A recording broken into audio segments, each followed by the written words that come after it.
Bonjour, shalom, shalom, bien-aimé dans le Seigneur, bonjour. C'est Flore. Oh là là, je viens de me réveiller. Je viens de me réveiller avec une colère, une sainte colère. Pas une colère que le diable donne à ses enfants là. Je me réveille avec une sainte colère, une colère. Vous vous souvenez quand Jésus est allé dans son temple et que il a trouvé des gens qui étaient en train de vendre dans son temple.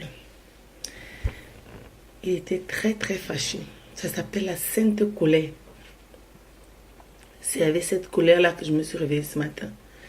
Parce que je réalise beaucoup de dysfonctionnements. Je viens parler aujourd'hui des gens qui viennent chauffer les bancs de l'église. Pourquoi je dis chauffer les bancs de l'église? Parce que le dimanche, quand les gens vont à l'église, ils viennent s'asseoir parce qu'ils viennent écouter un message. Et moi, j'ai envie de savoir d'abord si le message qu'ils écoutent là leur fait du bien. Et qu'est-ce qu'ils font de ce message? Qu'est-ce qu'ils font du message qui est donné? Parce que le message que le prédicateur donne, que le pasteur donne, c'est un message qui vient pour nous changer, pour nous transformer, pour nous faire du bien, pour nous faire grandir, pour nous fortifier, pour avoir une autre attitude et pour aller faire le travail que le Seigneur nous a donné. Mais je remarque que les gens viennent le dimanche, ils viennent s'asseoir, ils viennent écouter ce qu'on a dit, ils rentrent chez eux, leur vie avec Christ s'arrête dimanche là, et ils attendent le prochain dimanche pour revenir. Et quand on demande de faire des témoignages, les gens se lèvent. Je rends grâce à Dieu. Parce qu'il m'a donné le souffle de vie encore ce matin. Je rends grâce à Dieu. Parce qu'il m'a donné mon poste que je cherchais là. J'ai eu le travail. Je rends grâce à Dieu. Parce que je suis guérie. Je rends grâce à Dieu. Parce que c'est bien. Ça là. Ce n'est même pas trop parce que... Pardon. Je vais devoir réveiller. Désolée de ma tête. Ce n'est pas trop parce que tu es beau, ou bien que tu pries trop, ou bien que tu te comportes comme Dieu veut. C'est la grâce de Dieu. C'est sa miséricorde. C'est-à-dire que c'est sa grâce qui te permet d'être debout là ce matin. C'est sa grâce.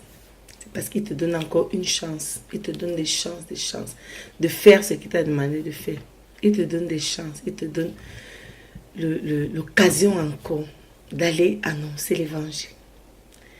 Parce que la Bible dit que si vous ne m'adorez pas, si vous ne marchez pas comme je veux, moi, je susciterai des pierres. Je susciterai des pierres pour m'adorer. Donc, toi, tu attends que Dieu suscite des pierres alors que tu es là. Alors que tu es là pour adorer Dieu, pour élever son nom, pour évangéliser, pour annoncer la parole. Tu prends ton téléphone, tu fais des photos. Oui, tu passes sur WhatsApp, tu envoies les vidéos là où tu t'as une fête. Tu prends le téléphone là qui peut te servir pour évangéliser. Toi, tu prends ça pour faire je sais pas moi, des petites vidéos, des machins. Tu partages à ta famille, tu partages à tes amis. Quel apport tu as eu? Quel impact tu as eu dans leur vie? Quelle influence tu as fait dans leur vie? Qu'est-ce que tu as fait?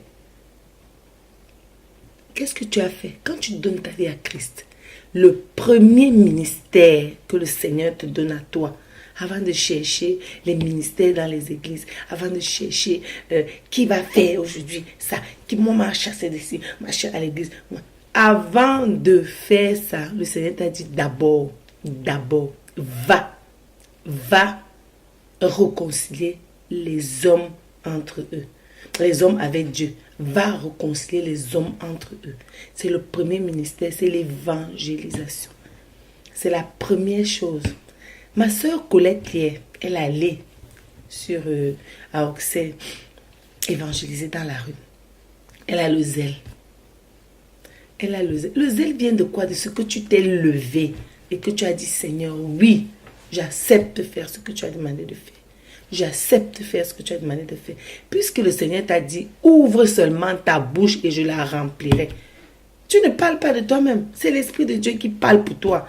Il dit, ouvre ta bouche seulement et je la remplirai. Je remplirai de tout ce qu'il faut à cet instant-là. C'est ça que le Seigneur te demande. Donc ma soeur Colette va hier annoncer l'évangile. Elle a parlé. Elle a parlé, elle a parlé, elle a parlé. Elle a vraiment secoué les gens. Elle a parlé de Jésus, de l'amour de Jésus, de ce que Jésus est venu faire pour nous sur la terre. Il y a des gens quand même qui se posent des questions, qui la trouvent, qui trouvent qu'elle c'est une folle. Comment elle peut faire? Mon frère, ma soeur, la Bible dit que vous serez folie pour les hommes. Vous serez folie pour les hommes. Parce qu'ils ne comprennent pas comment quelqu'un peut se lever et venir parler de Dieu. Ils ne comprennent pas comment quelqu'un... Si. La Bible dit, allez. Est-ce que vous avez entendu dans cette phrase que Jésus a dit, s'il te plaît Flore, s'il te plaît Colette, s'il te plaît un tel, s'il te plaît tel, est-ce que tu peux aller annoncer ma parole? Non, il a dit, allez. C'est un ordre. On te donne un ordre. On te dit, allez de par le monde et faites les nations mes disciples. C'est un ordre qu'on t'a donné. Lève-toi et va. Lève-toi et va. Le tout n'est pas de venir s'asseoir à l'église tous les jours, tous les dimanches. Tu viens, tu écoutes. Amen. Alléluia. Amen. Alléluia. Amen. Et après, tu fais quoi de ce que tu as reçu? Tu gonfles. Tu gonfles avec le message. Est-ce que le message t'est bénéfique? Est-ce que le message te profite même? Est-ce que le message te profite? Parce que si le message te profitait et que tu devais être très contente de ce que tu as reçu, tu devais être changé, tu allais donner envie aux autres de changer. Il a dit que tu es la lumière du monde, tu es le sel de la terre. Le sel de la terre. Tu vas être le sel de la terre comment? Étant chez toi avec le message que tu as reçu. Tu vas être le sel de la terre comment? Tu vas être la lumière du ciel, la lumière de la terre comment? Si tu ne pars pas annoncer l'évangile, il faut arrêter. Il faut arrêter de venir chauffer les bancs dans les églises tous les dimanches et de ne pas mettre en pratique ce qu'on vous dit à l'église. Il faut arrêter. Il faut arrêter. Parce que on ne voit pas la différence entre toi qui es venu écouter la parole, toi qui n'es pas venu écouter la parole. On ne voit pas la différence. Il n'y a pas de différence. Tu vas au travail, tu ressembles aux autres. Si on commence à faire le commérage sur quelqu'un, tu rentres dedans, pouf, pieds et mains liés, pouf, tu plonges. Tu commences aussi, tu déchires. Après le soir, tu rentres chez toi. Dimanche, tu viens t'asseoir à l'église. On dit, la calomnie n'est pas de Dieu. Amen. La jalousie n'est pas de Dieu. Amen. Le mensonge n'est pas de Dieu. Amen. La haine n'est pas de Dieu. Amen. L'angoisse n'est pas de Dieu. Amen. Je puise ma force en Jésus. La force de l'Éternel est ma force. Amen. Tout ça là, tu écoutes. Tu rentres de là. Tu ne pars pas annoncer ce que tu as reçu. Tu ne pars pas méditer ce que tu as reçu. Tu ne répètes pas toute la journée que je suis amour. Je n'ai pas la haine. Je suis amour. Je ne suis pas méchant. Tu ne répètes pas ça. Tu ne médites pas ça. Tu pars dès qu'il y a une occasion de jalousie, une occasion d'envie, une occasion de méchanceté, une occasion de quoi que ce soit. Pouf, tu tombes dedans. Mais parce que tu ne vis pas la parole. Parce que tu ne vis pas la parole. Parce que tu n'es pas avec la parole. Parce que tu n'as pas fait la parole ta nourriture. Quand le Seigneur dit demeurer, demeurer c'est quoi? Tu habites dans une maison, tu appelles ça ta demeure, ça veut dire que tu dors dedans, tu vis là-dedans. C'est ça que ça veut dire. Demeurer veut dire vivre la parole. Donc lis la parole, méditer la parole, habiter la parole. Habiter la parole. Plus tu habites la parole, plus tu vis cette parole. Et c'est comme ça que tu vas grandir avec la parole. Si tu ne mets pas en pratique ça, si tu ne médites pas la parole tous les jours, on dit que, la Bible dit par exemple que Dieu dit que je serai avec toi tous les jours de ta vie. Ça veut dire que je serai avec toi tous les jours de ta vie. Ça veut dire que dans toute situation, tu marches en route, je suis avec toi. Tu dors, je suis avec toi. Tu prépares, je suis avec toi. La moindre occasion, aïe, comment je vais faire? Pourquoi? Mais tu mets cette parole-là où? Comme tu ne l'as pas médité régulièrement, comme tu n'as pas pensé à cette parole régulièrement, eh bien, tu oublies cette parole-là parce que tu ne l'as pas méditée. Elle n'est pas, tu n'habites pas dans cette parole. Eh bien, tu paniques et le diable t'envahit. Mais c'est ça, vivre la parole, c'est quoi? C'est ce que tu reçois et tu dois méditer toute la journée. L'Éternel est ma force. Je puise ma force en Jésus.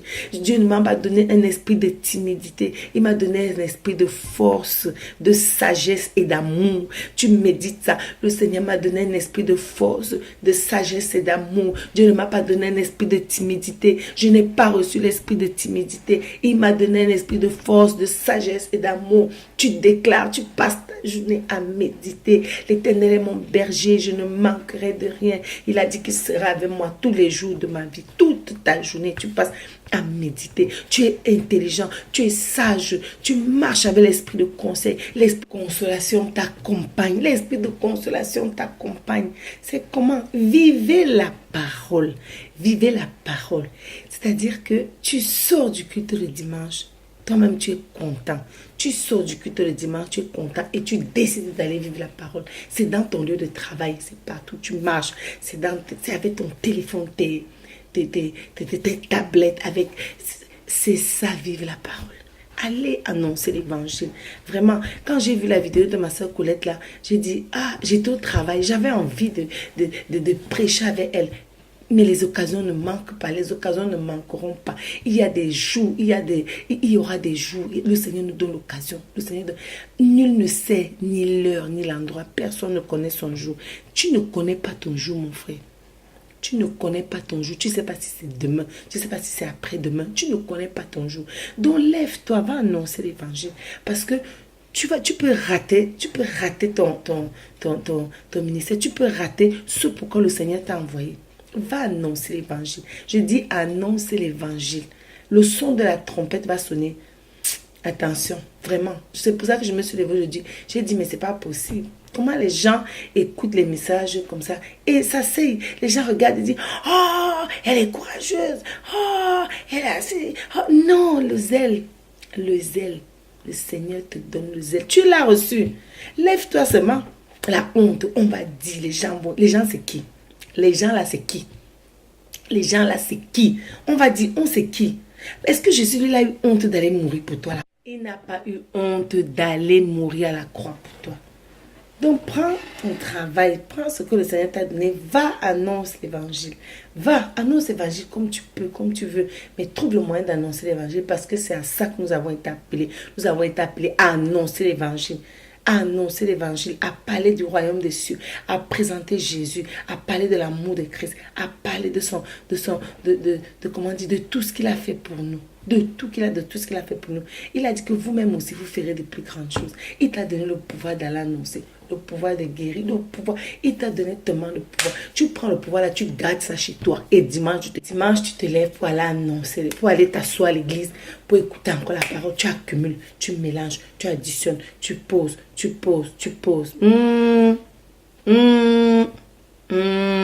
Lève-toi.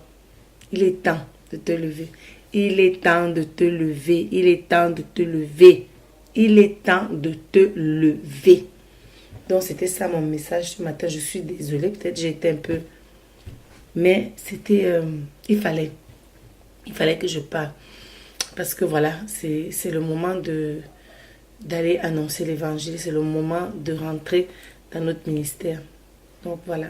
Soyez abondamment bénis. Soyez remplis du Saint-Esprit. Et...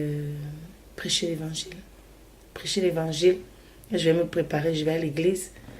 Et puis, je vous souhaite un bon dimanche et à la prochaine. Bye.